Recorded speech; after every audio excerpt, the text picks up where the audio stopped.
nous avons beaucoup de projets en Île-de-France et beaucoup de projets en Essonne particulièrement.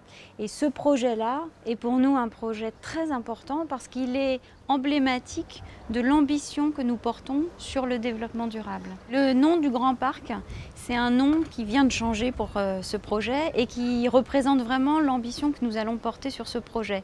Nous étions auparavant dans l'idée de construire un quartier de logement, plus de 1500 logements, adossé à un parc de 15 hectares. Et donc nous avons rebrassé la manière de voir le projet en disant plutôt que d'adosser des logements à un parc, on va aménager un parc et on va mettre des logements à l'intérieur. Donc c'est vraiment un grand parc, 15 hectares de parc avec des allées, avec des espaces, avec des usages différenciés et puis des quartiers de logement qui viennent se glisser à l'intérieur du parc.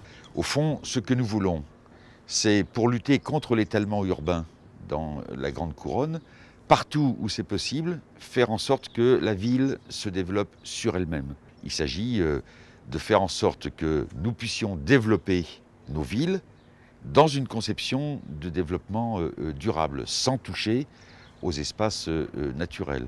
Et à l'intérieur de ces quartiers, de faire en sorte que ce soit la transition énergétique, les énergies renouvelables, la préservation des espaces. Le Grand Parc, au fond, signifie bien qu'il s'agit de construire des parcs autour desquels se développent des logements.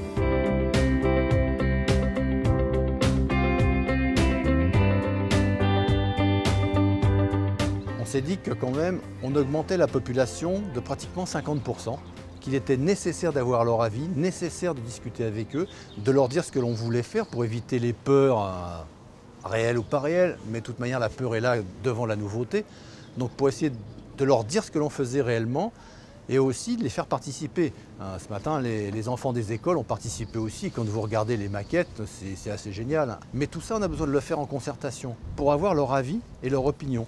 Et cette attitude où nous en sommes à 5 ou 6 réunions publiques, des ateliers, des visites, des promenades avec nos concitoyens, ça nous a permis de modifier un peu le projet puisque la première tranche va être quasiment complètement à part.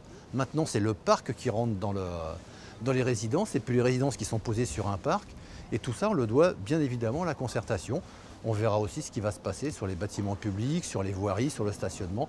Et tout ça, on le fait en totale osmose, mais en total échange et transparence. Alors cette journée est importante dans la mesure où elle vient clore 4 ans de travail. Alors ça n'est que le début du projet d'une certaine manière. Ça vient clore la réflexion notamment sur la première phase, la tranche A. Mais ça vient clore une période qui a été très importante, notamment dans le travail de concertation et de coélaboration du projet.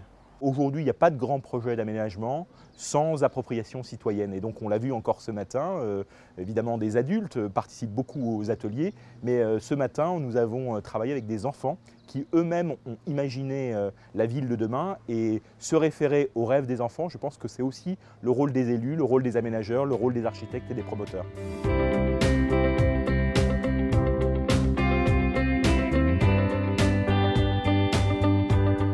La charte, c'est la transposition concrète des objectifs et donc elle explique très précisément ce que chaque acteur s'engage à faire pour que le projet soit la concrétisation d'une ambition commune. Alors, la charte de développement durable, c'est un document cadre qui constitue une feuille de route pour le projet.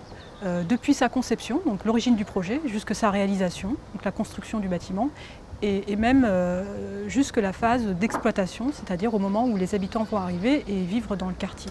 Alors, les engagements de la charte de développement durable du projet concernent un certain nombre de thématiques du développement durable et de l'environnement, la biodiversité, l'eau, l'énergie, les déchets, avec une part assez importante sur la question de l'espace public, la question des usages et la place de l'eau également dans le quartier.